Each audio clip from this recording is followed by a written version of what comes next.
All right, the boss mentioned that someone has to take responsibility for this mess. And it's going to be you, Kevin. Your demotion has been decided, I made sure of that. I'm the one to take the blame. Of course you are. We don't need an incompetent high school graduate employee anyway, Miss Smith said with a sneer. Then someone stepped in to stop her. It was Jessica. Hold on a minute. Didn't Miss Smith handle this contract? Why is Kevin being made to take responsibility?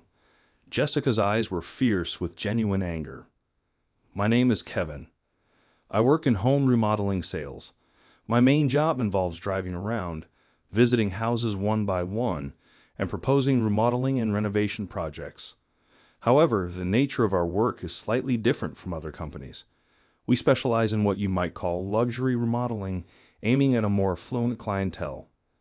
Specifically, this involves using high-quality materials like marble for interiors and creating a modern ambiance with famous brand furniture and fixtures, all tailored to the client's desire for a rich interior. Given the nature of our work, most of our clients are wealthy individuals, like business owners and celebrities, so significant amounts of money are involved in these projects. Having worked in this job for 6 years, I often sigh when I see the income and impressive educational backgrounds of our clients. I'm sure that no matter how hard I try, I'll never reach that level, especially for someone like me with only a high school education and no higher learning. Every time I see the amount we contract in a day, I'm amazed and never quite get used to it. And there's another thing I can't get used to, the daily sarcastic remarks from my direct supervisor, Miss Smith. High school grad, huh? Did you take a shower? You smell kind of bad. In this way, she mocks me for being a high school graduate, making snide remarks about it. What's worse is that our sales teams work in pairs, and I've been paired with Miss Smith for the past year, spending a lot of time together. Still, I continued to endure and kept working. Then one day, something happened. A superstar reinforcement arrived at the New York branch where I work, all the way from the Midwest. Nice to meet you. I'm Jessica from the Osaka branch. Nice to meet you, everyone. Hearing her genuine Midwest accent for the first time, I felt a bit of excitement. I learned that Jessica, the same age as me, became the top salesperson in the Midwest region in just 4 years with the company. Truly a rising star. Additionally, she was quite attractive, and I could see the male employees immediately taking notice. The only one who seemed unamused was Miss Smith, a fellow woman. Pef. Just because a young woman joins, all our men are getting flustered. Pathetic, really. Then Jessica turned a serious gaze towards Miss Smith. Excuse me, are you perhaps Miss Smith from the New York branch? Yes, that's me. What about it? Wow, the real deal. I've been wanting to meet you, Jessica said with shining eyes, eagerly approaching Miss Smith.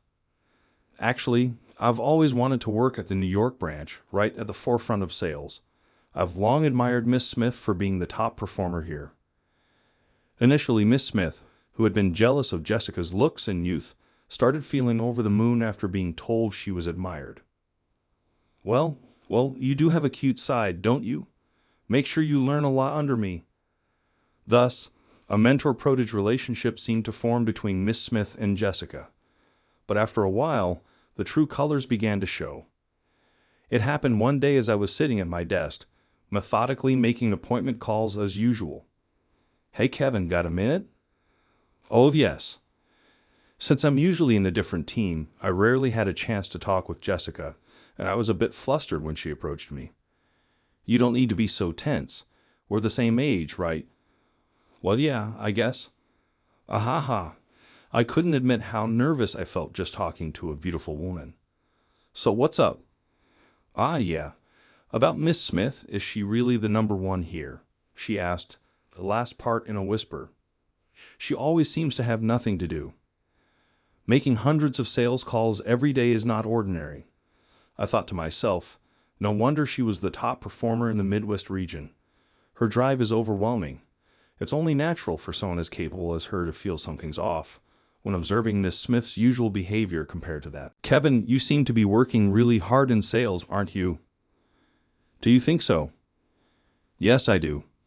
While everyone else is chatting, you're always on the phone working diligently.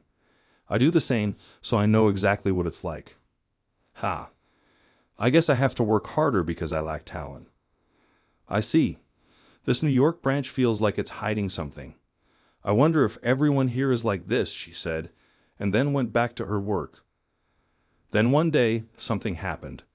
When I arrived at the office, there was a big commotion. Asking another employee, he turned pale and said to me, "Kevin, this is bad. That recent job, the full renovation of a tower apartment in downtown, the owner is now complaining that the finished interior doesn't match what was agreed upon. They've called in the boss to handle the complaint." Really? Is that true? I think that place was being handled by Miss Smith.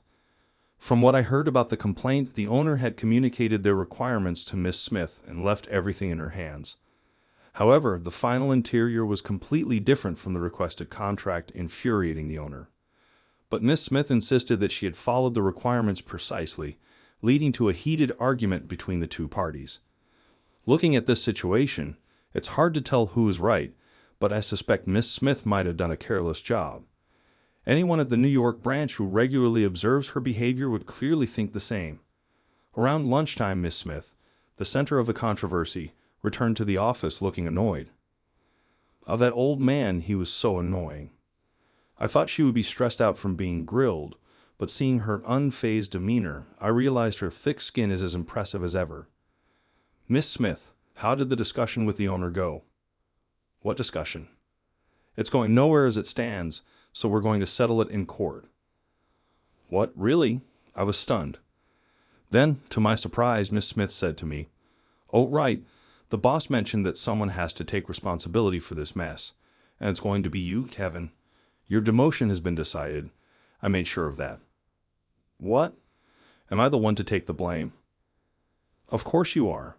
We don't need an incompetent high school graduate employee anyway." Miss Smith said this with a sneer. Then someone stepped in to stop her. It was Jessica. "Wait a minute, wasn't this contract handled by you? Why is Kevin being made to take responsibility?"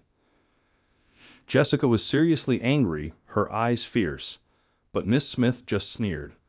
"Oh, what a thing to say. The fact is Kevin brought in this contract, right?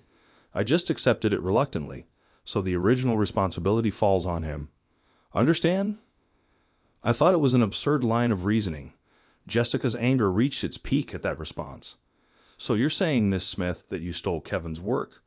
There's a limit to how much you can joke around." Jessica, perhaps too heated, forgot to use formal language.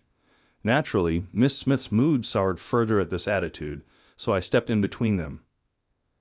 "Hey, calm down, Jessica. I'm okay, really." "Wait, Kevin, what are you saying? If you let this go, you'll be the one taking the blame." Jessica then pulled me by the arm into the hallway and turned to me again, looking me straight in the eyes. "You know you're actually the top salesperson here, aren't you, Kevin? You've had all your work taken by Miss Smith, and not just you. Everyone else in the office just turns a blind eye. That's the situation, right?" Confronted like this, I nodded as if confessing. "Why? That's not right." "I know it's not right, but no one can stand up to Miss Smith. After all, she's the daughter of the company's president." "What? She's the boss's daughter?" "Actually, Miss Smith is the only daughter of the company's founder. Since she was young, she was known to the executives, and after joining the company, she was doted on by the senior staff as if she were their own daughter. Naturally, everyone started to cater to her without saying a word, and someone at my level can't stand up to Miss Smith. What makes it more complicated is that the president himself is extremely fond of his daughter and is unaware of the situation where his daughter is taking over the work of her subordinates. Managers and team leaders are probably aware of what Miss Smith is doing, but no one dares to speak up against the boss's daughter, so her misdeeds are overlooked." "The boss's daughter, huh? I'd heard rumors about someone like that, but so was Miss Smith. Even so, what she's doing is really underhanded." "Well, maybe she's had her own struggles too." "What? You're defending Miss Smith?" "No, it's not like that. It's just that for a boss's daughter, she really can't do her job well. Maybe she was just desperate for results.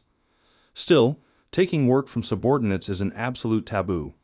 And the boss too, believing her words and deciding on your demotion. Kevin, are you really okay with this? I could tell Jessica was getting increasingly frustrated with me, and that's understandable.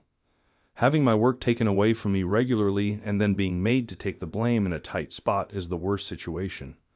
Yet I was trying to accept it. From Jessica's perspective, my behavior must seem incomprehensible, but I just couldn't bring myself to fight back any more than this. Seeing me stay silent, Jessica turned away. I'm so disappointed in you. Just go back to the countryside. Saying this, she stormed off angrily to make her outside sales calls. Sometime later, I was transferred to a small branch office outside the state. Compared to Tokyo, the demand for high-end remodeling was much less at this new location, and my workload dropped to less than half. In the Tokyo branch, most of my achievements were taken by Miss Smith, but I was still actively engaged in sales and felt a sense of fulfillment. However, since coming here, time just passes in a listless haze. I've lost the motivation to work and increasingly feel like quitting. That's when it happened. Kevin, you have a visitor. A visitor? Really? Yes, it's someone named Miss Jessica from the Tokyo branch. Hearing that name, I was surprised and hurried to the entrance. There she was, standing and giving me a warm smile, waving her hand at me. I'm sorry about last time. I went a bit overboard, she said. I didn't want to leave things on bad terms, so I came here. Came here all the way to this remote place. I thought about calling, but it didn't feel right.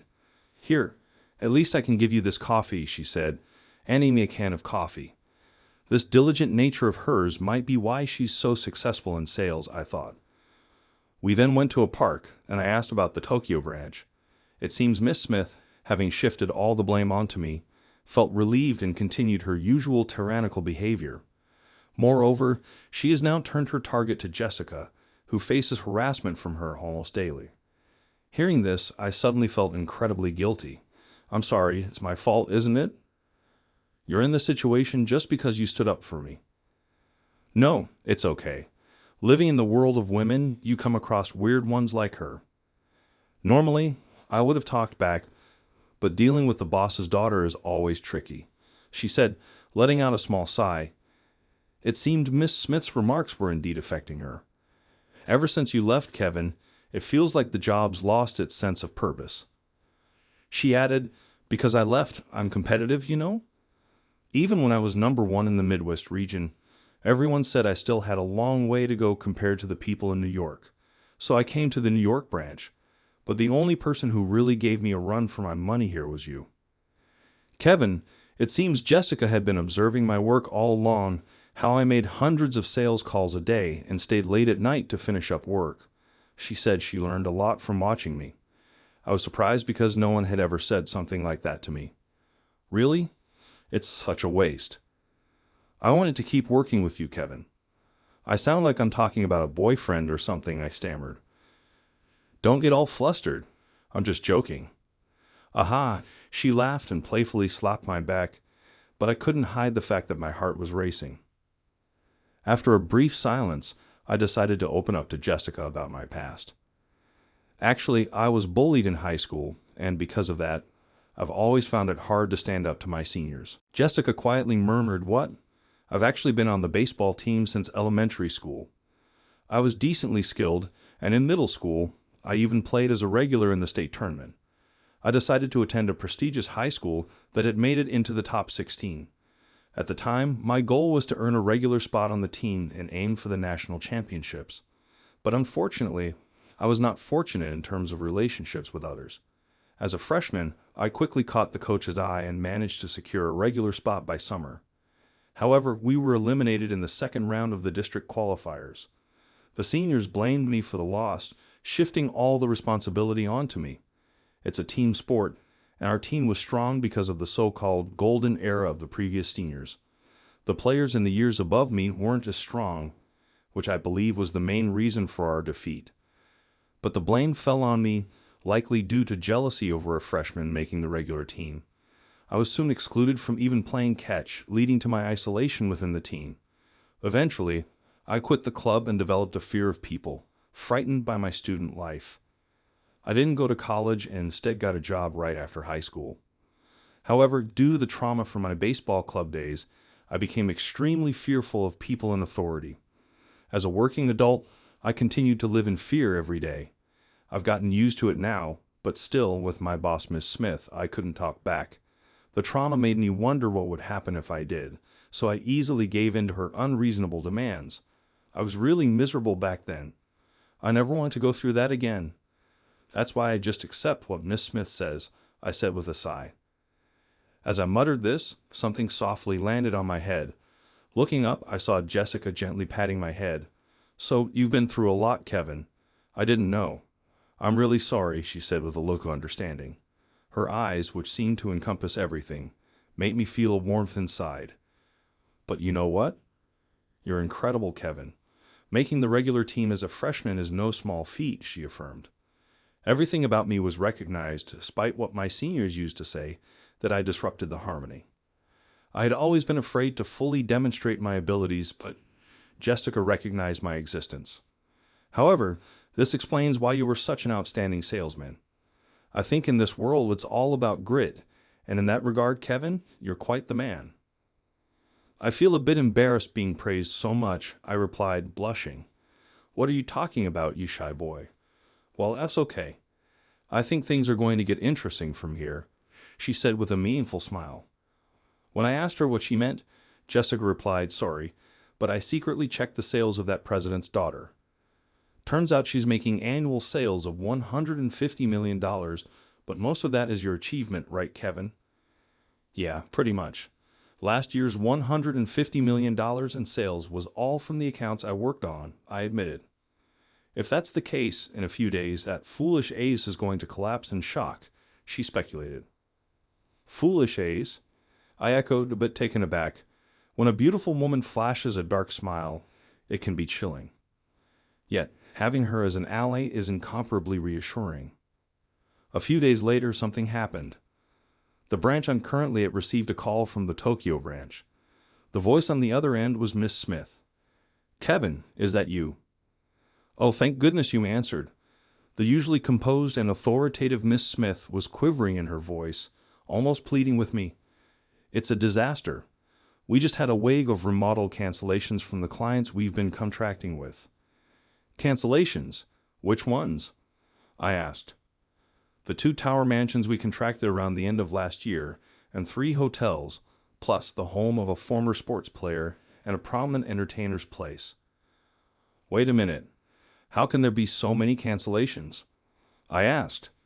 "Miss Smith, did you properly continue the negotiations?" In my shock, I found myself speaking forcefully to Miss Smith. Those clients were the ones I had desperately managed to secure contracts with. The idea that they were canceling was just too absurd to believe. But when I asked for the truth, her response was astounding. "What do you mean negotiations? Once a contract is made, that's good enough, right?" "What are you talking about? We're dealing with transactions in the millions here.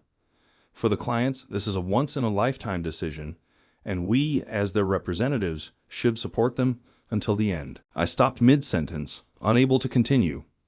I figured that talking further would be futile. After all, it's difficult for someone who takes credit for subordinates' work to understand. Anyway, Dad is furious. He heard from other employees that I have been taking credit for their work. At that moment, the image of Jessica's dark smile flashed in my mind. She must have reported Miss Smith's misdeeds to the president. At this perfect moment, the call I received today seemed to be from Miss Smith, following the president's orders to urgently negotiate my return to the Tokyo branch. Feeling her selfishness for the first time, I got angry at Miss Smith. I immediately hung up the phone and let out a heavy sigh. Then a call from an unknown number came to my smartphone. Answering it, I found it was from Jessica. "You just got a call from the foolish Aries, right?" She's scrambling, apologizing everywhere. Even as Aries, this time she can't be shielded. It serves her right. Ahaha. "Did you, Jessica, report that Miss Smith stole my contracts?" Of course, if we let that slide, it sets a bad example for everyone. I gathered evidence and confronted the president. Her spirit of acting without concern for power or position truly amazed me. Well, the whole Tokyo branch backing my report also played a big part. "Really? That's what happened. Everyone had a lot of complaints about that Aries. Since you, Kevin, we transferred. Everyone's been saying this company is done for. Seems like despite everything, everyone really valued you. I see. Then I received an unexpected proposal from Jessica. Let's quit the company job. I've been sensing it for a while. I want to work how I like, on my own terms. What does that mean? I've been thinking of starting my own company after this incident. A company startup. I mean, you won't know unless you trust. I was the ace in the Kunai region after all. I can easily get clients. And well, how about joining me, Kevin? With a talented salesperson like you, it would be like having the strength of 100 men. But that's so sudden. Come on, I'm asking you. I'll even buy you a coffee. Isn't that a bit cheap for a negotiation tool? Despite my words, my vision suddenly broadened. Ever since Smith told me about the demotion, I had been losing faith in this company. So this unexpected offer was very appealing to me. And thus, I decided to join President Jessica, as her number 2 in the new venture. Soon we began achieving remarkable results. Starting our business in just a single apartment room, we gradually increased our annual sales to the millions. In just a few years, we grew into a large company. As for our previous company, it struggled to fill the gaps left by Jessica and me. The sales plummeted. The president's daughter, who once took credit for our work, was demoted and now works in obscurity. I can't help but hope she understands a bit of the misery I went through. As for Jessica and me, well, we've recently become a couple. I found myself increasingly drawn to her, and I just had to ask her out. Initially, she was surprised, but gradually my feelings got through, and finally, our love blossomed. I fell for her proactive approach, looking forward to our future together. She said, seeing her blush and smile shyly still brings me immense joy. I'm grateful she accepted me, understood me, and even invited me to join her in starting a company. I'm determined to protect and support her, the woman who made such a significant decision with me for the rest of my life.